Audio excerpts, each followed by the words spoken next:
2026년 1월 30일 금요일 말씀 묵상 함께 시작합니다. 오늘 말씀은 창세기 21장 1절에서 21절까지 있는 말씀입니다. 함께 말씀을 묵상합니다. 주님께서는 말씀하신 대로 사라를 돌보셨다.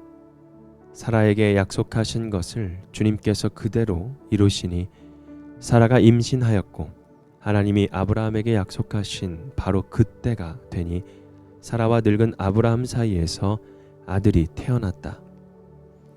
아브라함은 사라가 낳아준 아들에게 이삭이라는 이름을 지어주었다.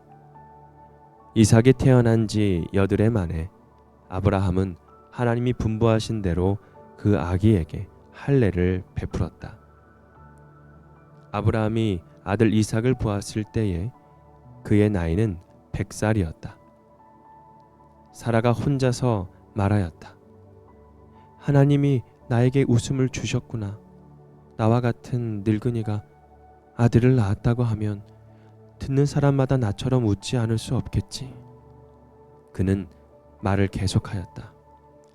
사라가 자식들에게 젖을 물리게 될 것이라고 누가 아브라함에게 말할 엄두를 내었으랴. 그러나 내가 지금 늙은 아브라함에게 아들을 낳아주지 않았는가? 아기가 자라서 젖을 떼게 되었다. 이삭이 젖을 떼는 날에 아브라함이 큰 잔치를 벌였다. 그런데 사라가 보니 이집트 여인 하갈과 아브라함 사이에서 태어난 아들이 이삭을 놀리고 있었다. 사라가 아브라함에게 말하였다. 저 여종과 그 아들을 내보내십시오. 저 여종의 아들은 나의 아들 이삭과 유산을 나누어 가질 수 없습니다. 그러나 아브라함은 그 아들도 자기 아들이므로 이 일로 마음이 몹시 괴로웠다. 하나님이 그에게 말씀하셨다. 그 아들과 그 어머니인 여종의 일로 너무 걱정하지 말아라. 이삭에게서 태어나는 사람이 너의 씨가 될 것이니 사라가 너에게 말한 대로 다 들어주어라. 그러나 여종에게서 난 아들도 너의 씨니 그 아들은 그 아들대로 내가 한 민족이 되게 하겠다. 다음날 아침에 일찍 아브라함은 먹거리 얼마와 물 한 가죽 부대를 가져다가 하갈에게 주었다. 그는 먹거리와 마실 물을 하갈의 어깨에 메어주고서 그를 아이와 함께 내보냈다. 하갈은 길을 나서서 브엘세바 빈 들에서 정처 없이 헤매고 다녔다. 가죽 부대에 담아온 물이 다 떨어지니 하갈은 아이를 덤불 아래에 뉘어놓고서 아이가 죽어가는 꼴을 참아 볼 수가 없구나 하면서 화살 한 바탕 거리만큼 떨어져서 주저앉았다. 그 여인은 아이 쪽을 바라보고 앉아서 소리를 내어 울었다. 하나님이 그 아이가 우는 소리를 들으셨다. 하늘에서 하나님의 천사가 하갈을 부르며 말하였다. 하갈아, 어찌 된 일이냐? 무서워하지 말아라. 아이가 저기에 누워서 우는 저 소리를 하나님이 들으셨다.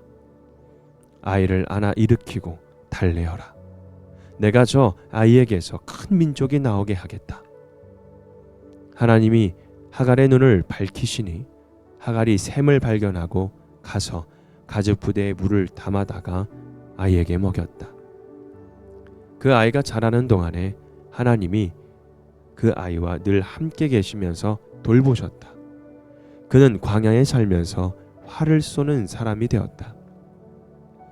그가 바란 광야에서 살 때에 그의 어머니가 그에게 이집트 땅에 사는 여인을 데려가서 아내로 삼게 하였다. 아멘. 사라의 웃음, 하갈의 눈물이라는 주제로 함께 말씀을 묵상합니다.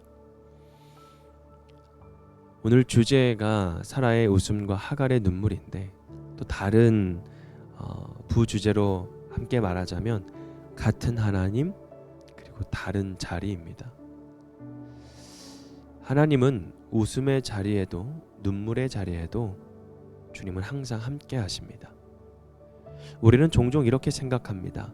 하나님의 약속이 이루어지면 웃음이 있고 하나님에게서 멀어지면 눈물이 있다고 말합니다. 그러나 오늘 본문은 우리에게 전혀 다른 장면을 보여줍니다. 한쪽에서는 사라가 웃고 있고 다른 한쪽에서는 하갈의 광야에서 울고 있습니다. 놀라운 것은 이 두 장면 모두 하나님이 계신 자리라는 사실입니다. 하나님은 사라의 웃음을 만드신 분이시지만 동시에 하갈의 눈물을 외면하지 않으시는 분이었습니다. 오늘 말씀은 누가 옳은가를 묻는 것이 아니라 하나님은 어떤 분이신가를 우리에게 묻고 있습니다.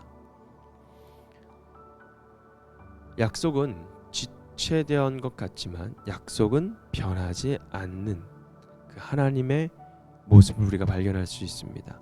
본문은 이렇게 시작합니다. 주님께서 말씀하신 대로 사라를 돌보셨다. 여러분, 이 한 문장은 창세기 12장부터 이어진 긴 기다림의 결론이었습니다. 사라는 웃던 사람이었어요. 믿음의 웃음이 아니라 현실 앞에 어이없는 웃음이었죠. 내가 이런 나이에 아이를 낳는다고? 여러분, 그 웃음에는 체념과 또 불신도 섞여 있었겠죠. 그런데 하나님은 그 웃음을 이삭이라는 이름으로 바꾸셨어요. 즉 그 비웃음이 약속의 웃음이 되었던 거죠. 여기에서 우리가 붙들어야 할 그 진리는 분명합니다. 하나님의 약속은 늦어질 수도 있지만 여러분, 사라지지는 않는다라는 겁니다. 현실이 너무 오래 우리를 기다리게 한다면 우리는 약속보다 현실을 더 신뢰하게 되죠. 하지만 하나님은 그때가 되니 라고 말씀하십니다. 분명 그 약속에는 하나님의 시간이 있습니다. 그 하나님의 시간을 우리가 기다릴 수 있는 믿음이 필요한 거겠죠. 이삭의 웃음이 가득한 잔치 자리에서 갑자기 긴장이 시작됩니다. 사라는 이스마엘이 이삭을 놀리는 모습을 보면서 하갈과 그 아들을 내보내달라고 요구합니다. 여기에는 분명 인간적인 감정이 있습니다. 두려움, 비교, 보호 본능, 그리고 상처의 기억들. 아브라함은 괴로워합니다. 두 아들 사이에서 갈라지는 마음, 약속과 현실 사이에서 찢어지는 그 아버지의 심정. 그런데 하나님은 이 복잡한 상황 속에서 분명한 말씀을 주십니다. 약속은 이삭을 통해 이어진다. 그러나 이스마엘도 버려지는 존재는 아니다. 하나님은 한 약속을 세우시되 다른 생명을 지우지 않는다는 것입니다. 하갈은 광야로 쫓겨났죠. 브엘세바 빈들의 정처 없는 그 자리에 물은 떨어지고 희망도 완전히 바닥에 났습니다. 하갈은 더 이상 아이를 돌볼 수가 없었어요. 멀리 떨어져 앉아 그저 울부짖기만 하였죠. 그런데 오늘 말씀은 중요한 말씀을 우리에게 들려줍니다. 하나님이 그 아이가 우는 소리를 들으셨다. 하갈이 아니라 아이가 우는 소리입니다. 여러분, 기도의 형식이 아니어도 울부짖음일지라도 하나님은 그 소리를 들으신다는 겁니다. 그리고 하나님은 하갈의 눈을 밝히셨어요. 없던 샘을 만드신 것이 아니라 이미 있었던 그 샘을 보게 하신 겁니다. 여러분, 우리가 다급하고 너무 힘들고 어려울 때 멀리 볼 수가 없습니다. 왜요? 가장 앞에 있는 문제에 우리가 허덕일 수밖에 없는 상황이거든요. 그러나 하나님께 우리가 엎드리고 또 하나님께 우리가 시선을 돌렸을 때 하나님은 이미 우리 주위에 있었던, 이미 우리 함께 있었던 하나님의 약속과 섭리와 계획을 보게 하신다라는 것입니다. 없었던 샘을 보게 하신 것이 아니라, 만드신 것이 아니라 이미 있던 그 샘을 보게 하신 거죠. 광야의 문제는 샘이 없는 것이 아니었습니다. 바로 눈이 가려져 있었던 것. 여러분, 사라의 웃음의 자리에서 하나님을 만났습니다. 그러나 하갈은 눈물의 자리에서 하나님을 만났습니다.